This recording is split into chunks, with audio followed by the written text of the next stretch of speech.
तो हम लोग नेक्स्ट आते हैं प्रॉपर्टीज ऑफ चार्ज में। चार्ज का क्या क्या प्रॉपर्टी है। सबसे पहले तो ये कह सकते हो कि चार्ज एक स्केलर क्वांटिटी है। एक प्रॉपर्टी है, चार्ज कैसा क्वांटिटी है, तो चार्ज स्केलर क्वांटिटी है।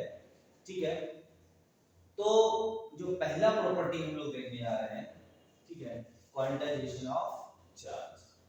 क्वांटाइजेशन ऑफ चार्ज क्या है, ठीक है, तो क्वांटाइजेशन ऑफ चार्ज इसी फार्मूला से देखो अभी उनको पता चलेगा कि क्वांटाइजेशन मतलब किसी भी बॉडी का चार्ज।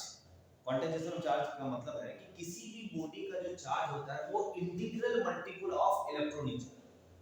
इलेक्ट्रॉनिक चार्ज मतलब ई, किसकी बात कर रहे हैं हम लोग, ई। और ई का वैल्यू हम लोग जानते हैं कितना होता है, 1.6 × 10⁻⁻19 कूलम।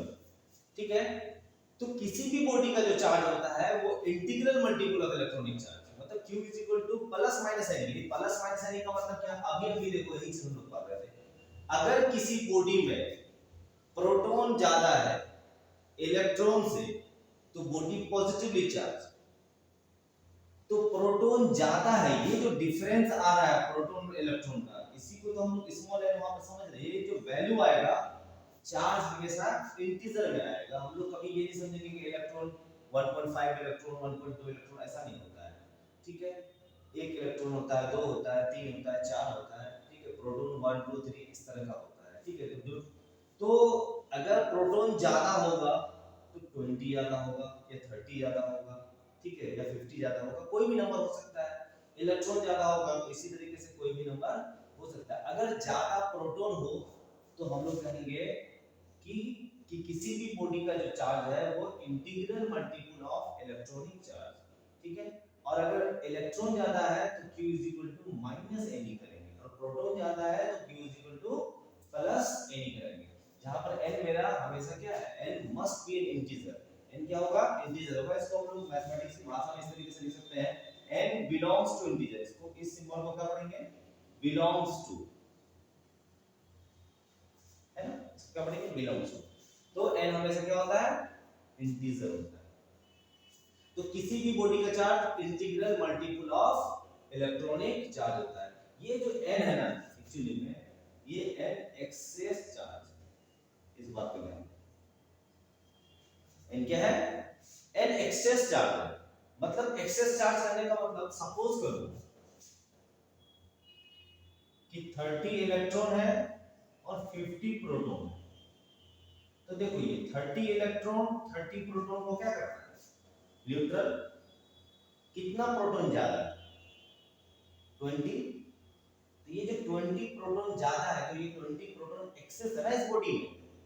तो यही जो 20 जो एक्सेस चार्ज होता है ना, वही बॉडी का क्या बताता है, चार्ज बताता है। तो यहाँ जो हम लोग देख रहे थे ना Q Np - Ne, ये जो डिफरेंस आ रहा था वो क्या आ रहा था, एक्सेस ही तो आ रहा था कि एक्सेस ज्यादा प्रोटॉन है या ज्यादा इलेक्ट्रॉन। अगर प्रोटॉन ज्यादा है तो ऑब्वियसली प्रोटॉन ज्यादा है, मतलब Np ग्रेटर देन Ne का मतलब कि प्रोटॉन एक्सेस है, Np लेस देन Ne का मतलब इलेक्ट्रॉन एक्सेस है। तो वही एक्सेस चार्ज बॉडी का क्या बताता है, चार्ज बताता है। तो हमेशा याद रखना कि कोई भी बॉडी जो पॉजिटिवली चार्ज होता है, कोई भी बॉडी जो नेगेटिवली चार्ज होता है, वो कौन डिसाइड करता है, एक्सेस चार्ज। ठीक है, अगर प्रोटॉन एक्सेस है तो बॉडी पॉजिटिवली चार्ज, अगर इलेक्ट्रॉन एक्सेस है तो बॉडी नेगेटिवली चार्ज।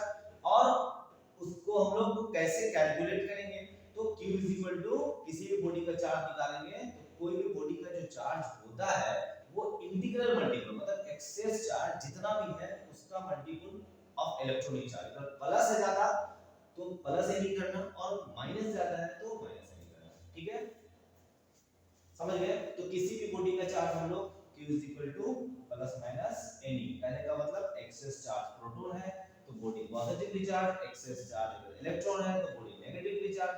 जब बॉडी नेगेटिवली चार्ज होगा तो हम लोग Q माइनस Ne करेंगे, बॉडी पॉजिटिवली चार्ज होगा तो Q प्लस Ne करेंगे। ठीक है, नेक्स्ट प्रॉपर्टी है चार्ज का कंजर्वेशन ऑफ चार्ज। नाम से कंजर्वेशन मतलब चार्ज क्या रहता है, किसी भी सिस्टम में किसी भी प्रोसेस में चार्ज हमेशा क्या रहता है, कंजर्व रहता है। तो वही बात हम यहाँ पर लिखेंगे, in any process charge always remains conserve. मतलब चार्ज जो रहता है कांस्टेंट रहता है किसी भी प्रोसेस में। प्रोसेस कहने का मतलब भाई whether it is a physical process और केमिकल प्रोसेस। चाहे फिजिकल प्रोसेस हो चाहे केमिकल प्रोसेस हो, charge always remains conserved, charge हमेशा कांस्टेंट होता है। या दूसरे भाषा में अगर बोलें कि charge can neither be created nor destroyed, charge ना तो क्रिएट होता है ना ही डिस्ट्रॉय होता है। चार्ज होता क्या भाई, तो it can be transferred from one body to another, सिर्फ एक बॉडी से दूसरे बॉडी में चार्ज क्या होता है, ट्रांसफर होता है। तो किसी भी सिस्टम में चार्ज क्या होता है, कांस्टेंट। सपोज करो, ठीक है, सपोज करो कि ये एक बॉडी है, 2 कूलम चार्ज है, 3 कूलम है, ठीक है, और ये 5 कूलम। तो टोटल चार्ज कितना है इसके पास, 5 3 8 और 2 10, 10 कूलम टोटल चार्ज। अब दूसरा यहाँ बॉडी है, ये जो बॉडी है, सपोज करो कि अगर हम बोले कि यहाँ 2 की जगह 1 कूलम हो गया और यहाँ 3 की जगह 4 कूलम हो गया, या यहाँ पर हो गया सपोज करो 3 कूलम, यहाँ पर 4 कूलम, तो हम बोले क्या सिस्टम का चार्ज जो होता है वो क्या होता है, कांस्टेंट होता है। तो 3 2 5 10, तो यहाँ पर भी क्या होना चाहिए, 4 3 7, और यहाँ पर कितना होना चाहिए, बोलते कि ये चार्ज कितना होगा, तो क्या बोलोगे, 3 कूलम। इसके पास भी कितना होना चाहिए, 10 कूलम। तो किसी भी सिस्टम में चार्ज क्या रहता है ना, कांस्टेंट होता है। या दूसरे तरीके से समझते हैं, एक और एग्जांपल लेते हैं। सपोज करो कोई दो बॉडी को रब करते हैं आपस में, ये दो बॉडी को ना आपस में क्या किए, रब किए। जब दो बॉडी रब करेंगे ना तो चार्ज का ट्रांसफर होता है एक बॉडी से दूसरे बॉडी में, यहां से इलेक्ट्रॉन इसमें ट्रांसफर हो गया। तो जो बॉडी इलेक्ट्रॉन लूज करता है वो पॉजिटिव चार्ज, और जो बॉडी इलेक्ट्रॉन गेन करता है वो नेगेटिव चार्ज। जो बॉडी इलेक्ट्रॉन लूज करता है वो प्लस चार्ज, जो इलेक्ट्रॉन गेन करता है, क्योंकि लूज किया, इलेक्ट्रॉन लूज किया तो प्रोटॉन बढ़ा ना, उसके पास प्रोटॉन ज्यादा हो जाएगा ना उसके पास, और जो गेन किया उसके पास इलेक्ट्रॉन ज्यादा हो जाएगा। तो अगर ज्यादा एक्सेस इलेक्ट्रॉन तो नेगेटिव, ज्यादा एक्सेस प्रोटॉन तो बॉडी क्या होता है, पॉजिटिव। तो यहां पर क्या हो रहा है, चार्ज का ट्रांसफर हो रहा है। जितना चार्ज इलेक्ट्रॉन यहां से निकलेगा, ठीक है, सपोज करो यहां से 2 इलेक्ट्रॉन लिया, तो यहां पर क्या होगा, 2 प्लस चार्ज आएगा, मतलब प्रोटॉन बढ़ेगा, और इसके बाद 2 इलेक्ट्रॉन बढ़ेगा। क्या ऐसा थोड़ी होता है कि एक बॉडी से दूसरे बॉडी में चार्ज का ट्रांसफर हुआ तो एक चार्ज जो है डिस्ट्रॉय हो गया और एक चार्ज ही वहां पर गया, ऐसा नहीं होता है। जब एक बॉडी से दूसरी बॉडी में जाता है तो चार्ज का क्या होता है, ट्रांसफर होता है। 2 इलेक्ट्रॉन गया तो 2 इलेक्ट्रॉन एक बॉडी से दूसरी बॉडी में क्या होता है, ट्रांसफर होता है। कहीं पर इस दौरान चार्ज डिस्ट्रॉय नहीं होता, तो चार्ज ना तो क्रिएट होता है ना ही डिस्ट्रॉय होता है, बस एक बॉडी से दूसरे बॉडी में क्या होता है, चार्ज ट्रांसफर होता है। बट इन केमिकल प्रोसेस में भी चार्ज क्या रहता है, कंजर्व रहता है। सपोज एक एग्जांपल ले लेते हैं हम लोग केमिकल प्रोसेस में, जैसे मान लो कि यूरेनियम 92 और 238 है, ये ब्रेक किया, थोरियम 90 234 प्लस हीलियम 24। देखो कोई भी एलिमेंट का ये क्या होता है, एटॉमिक नंबर, और एटॉमिक नंबर बताता है नंबर ऑफ प्रोटॉन। न्यूक्लियस के पास, उस एटम के पास कितना प्रोटॉन है वही बताता है एटॉमिक नंबर, और ये क्या होता है, मास नंबर। तो यही बताता है नंबर ऑफ प्रोटॉन। और अगर न्यूट्रल एटम है तो नंबर ऑफ प्रोटॉन और नंबर ऑफ इलेक्ट्रॉन क्या होता है, इक्वल, ठीक है। तो एटॉमिक नंबर क्या बताता है, नंबर ऑफ प्रोटॉन। अगर न्यूट्रल एटम होगा तो क्या बताता है, न्यूट्रल एटम होगा तो number of proton number of electron same होगा। अब देखो यूरेनियम, ये क्या है, केमिकल रिएक्शन है, यूरेनियम है, ब्रेक किया, थोरियम और हीलियम है।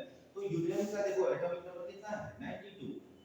तो यूरेनियम के पास कितना प्रोटॉन है, कितना इलेक्ट्रॉन है, तो यूरेनियम के पास है 92, ठीक है। और यहां पर देखो थोरियम के पास कितना है, हीलियम के पास 2। तो देखो तो रिएक्शन से पहले और रिएक्शन के बाद, ठीक है, चार्ज क्या है, कांस्टेंट है कि इसके पास यूरेनियम के पास 92 था, ब्रेक किया थोरियम और हीलियम में, देखो थोरियम के पास 90 और हीलियम के पास 2, 90 और 2 क्या हुआ 92। तो चाहे वो फिजिकल प्रोसेस हो चाहे केमिकल प्रोसेस हो, किसी भी प्रोसेस के दरमियान charge always remains conserve, charge हमेशा क्या होता है, कांस्टेंट होता है, ठीक है।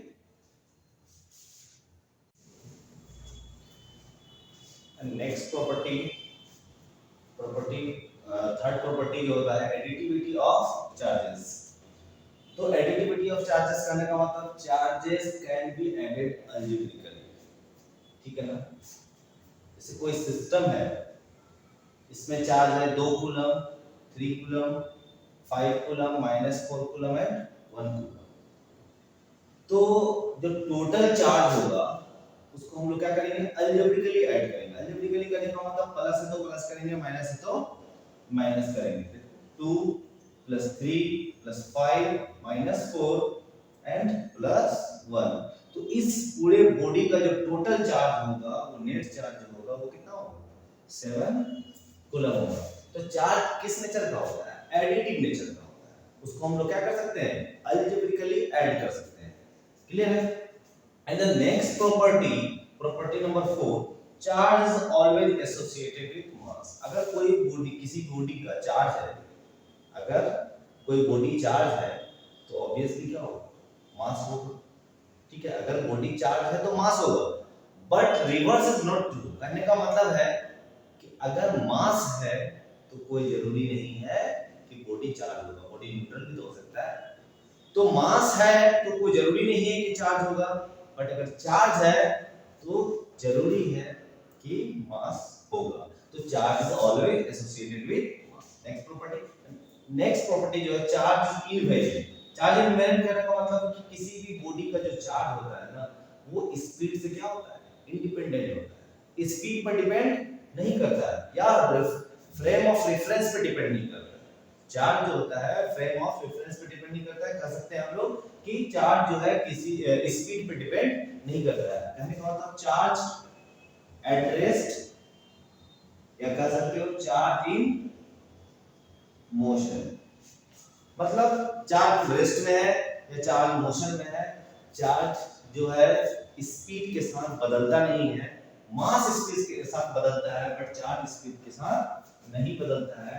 इक्वेशन देखे होगे ये वाला, m = m0 √1 - v²/c²। तो मास जो है वो स्पीड के साथ क्या करता है, चेंज होता है, बट चार्ज स्पीड के साथ चेंज नहीं होता है। तो चार्ज स्पीड पे डिपेंड नहीं करता है, ओके।